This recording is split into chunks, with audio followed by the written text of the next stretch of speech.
Welcome to Ancient Astrology with Sam and Verity. Hi, I'm Sam Bakewell. And I'm Verity Hebbs.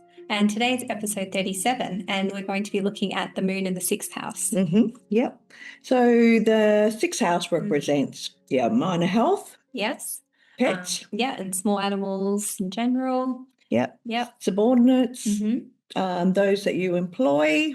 Yep. So, employees and being at service. Hard work. Hard work.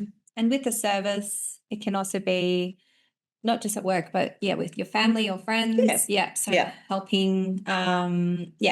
Helping, or it can be raising somebody else, like someone else's child, or caring for your grandmother. However it works, or you work in a service industry. Yes, true, like healthcare industry.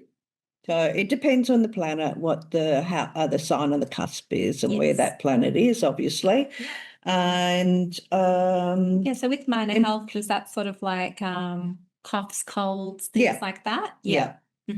So, because we're looking at the moon, so we'll be looking at moon-related diseases, of course. And, depending on the condition of the planet, it was in Capricorn, then, it's an easier for us to talk about what moon problems that native's going to have. Food intolerance. That's right. Wheat intolerance, dairy intolerance, would be the few things that came to my mind before we sort of looked at, because it's an aversion house, before we sort of said anything about the mother, we would think about, would have to have a look at whether the Lord of the Ascendant makes an aspect to that moon. Yes. Or whether what's happening with the 10th house also. Yes, exactly. Okay, so let's share the screen. You chose a really good one. Yeah, Uma. Yeah. And she's got the moon in Aquarius in the sixth house, and her rising sign is Virgo, and she has Mercury in Taurus stationary. When it's stationary like that, you may as well just treat it like it's retrograde. Yes. I certainly do. Yeah. And so it's very close in degrees, even though it's a separating aspect. There's a square there between the moon and Mercury. Yes, definitely. So she does connect to her moon. Yes. Which makes it easier because it's, being an aversion house, you don't see what's happening in your sixth house, the planet in your sixth house, but she certainly does. And so she does have some food issue. Now, what was it? She has a fear of choking in public. So she has openly discussed her anxiety and fear of choking while eating in front of others. She has also been accused of having serious mental health issues, hyperactivity disorder, and a mild learning disability, but no personality disorder. And so this article I found online, and she also had an abortion when she was 15, and it's because, the moon represents pregnancy. Yes. And so her relationship with her mother, the internet just didn't really say a great deal about her relationship with the mother, but I'd say that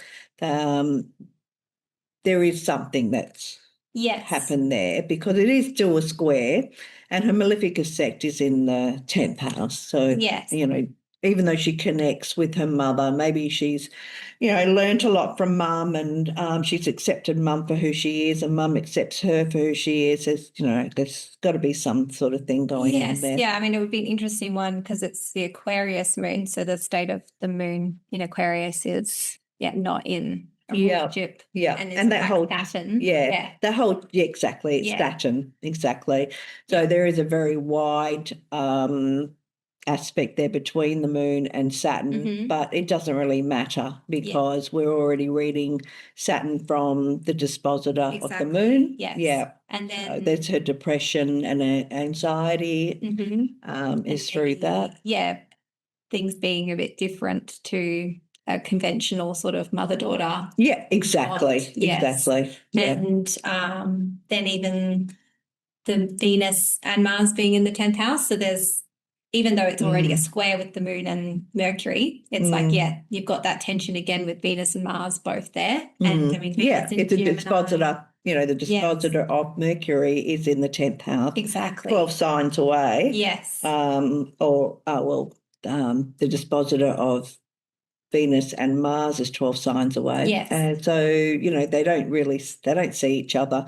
And, I know a lot of people use this kind of configuration as a mutual reception, but to me, they don't make an aspect. So because you've got Mercury in Venus's sign and Venus in Mercury's sign. Yes. So there is. But because they're aversion, it kind of. There is something that is behaving the same, so in her Venus month there's similar things happening. Yes. And then her Mercury month there's similar things happening. So it's showing up in a lot of different ways, isn't it? And the moon and Mercury, it's the same sort of thing with that tension. They see each other, but it's an inversion sign being the 6th house. So it's very interesting. So you've got food issues there. I mean, they're fixed signs, so she's probably has a very particular diet that she likes to follow. Yeah. And it is retrograde, so there's going to be some, Mercury is retrograde. So we are going to find that there'll be some times that she can't keep that up. And that may be when she has her stomach issues or digestion issues and gastro or whatever, however it plays out in her life with the moon issues. Yes. There has to be some sort of food intolerance there with moon Saturn. Yes. Moon Saturn are normally people that don't eat a lot. So even if they did eat a lot of food, like they tried to, or, because you've got the Taurus influence there, something will, I want to say the universe, but we'll just try to keep it mathematical. The moon is going to force her or force you in Aquarius to limit your diet. Yes, and that could be that tension with the square coming through there. And also, isn't it interesting really thinking about the moon, how your stomach and your gut actually impacts on your mind and through that nerve system. Yeah. So definitely with this case. Yes, with it being a Mercury connection with the moon. And then Mercury and Saturn being in the same sign together, and then that Saturn moon, it's so connected, the mind and your gut. Exactly. And that can actually influence your mind and your feelings. And there's a lot of that these days on YouTube. And so it's so interesting really how the moon is both of those things, and that is, and then seeing it in a chart like this where it is directly impacted with it being Mercury and the moon like that. So really and really interesting chart. And well, I know it's minor health, right? So that you'll get all sorts of different minor health through that moon, because that's where it's placed, and through Saturn. Yeah. So being a fixed 6th house, what are some sort of minor health issues, or being in Aquarius? Prominent? Well, the moon related that I've already just mentioned, but then you can also get, Aquarius for all your calves. Yes. Legs or knee problems, Saturn also is the throat, in throat sign, so she could have neck issues going on. And anyway, Mercury rules a neck down to your fingertips. So those sort of things. So the sort of aches and pains. Yes. And your like peripheral sort of joints, like circulation to those. And thinking of course calves as well, maybe like edema and things like that, where there's like blood flow with your calves. And sort of. Yeah. To do with possibly. Normally Mars has to be involved for me to sort of think that way with blood. But it could be, how she travels, when she's flying. True. Yeah. Yes, maybe that not specifically for Thurman, but maybe in general, like you have an Aquarius 6th house, it could, if Mars is doing something. Yeah. So Mars doesn't really make an aspect. It's too wide. The only connection would be because it sort of connects with the Mercury. The sign and planet there. Yeah. And Saturn is about the legs and the back and your bones and So she could have issues with that kind of thing. Yes. Oh, okay. So the other thing was, just quickly, because I have a new class at the moment, and in this beginners class, there's a couple of ladies with the moon in Aquarius, and one of them does have the moon in aversion, and she was saying, how does that play out? And I said, well, normally it does limit the amount of children that you have, but it's also, she said, would it be old age? You have your children late in age. I said, yeah, but it's both early, very early, and very late. Is that so she's had Aquarius to have early? That's a Saturn thing. Saturn, right? interesting. Yeah. Yes. So she, had her abortion. So she was pregnant at 15. True. And then early. Yeah. And then she had another child. Well, I think she was about 40. She was 41. Yes. Yeah. When she was pregnant with the other, with the last child, Luna, I think her name was. Oh, wow. Yeah. That's amazing as well. I know. Her name is Luna. Yeah.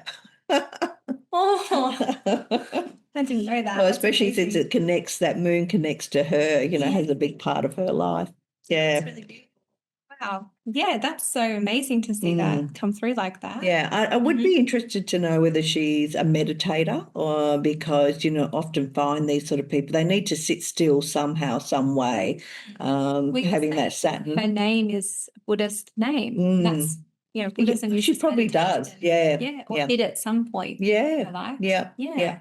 And those fixed signs, they can go for a long time doing something, doing whatever they're focused to doing. Yes. So, and would that also, meditation, have some connection to Mercury, even though I know it is mainly a moon sort of thing, but because it's also to do with the mind. Yeah. Yeah. So her Mercury also in a fixed that would sign. really help her retrograde Mercury. I'm going to call it retrograde, even though it's stationary, because it's behaving like that anyway.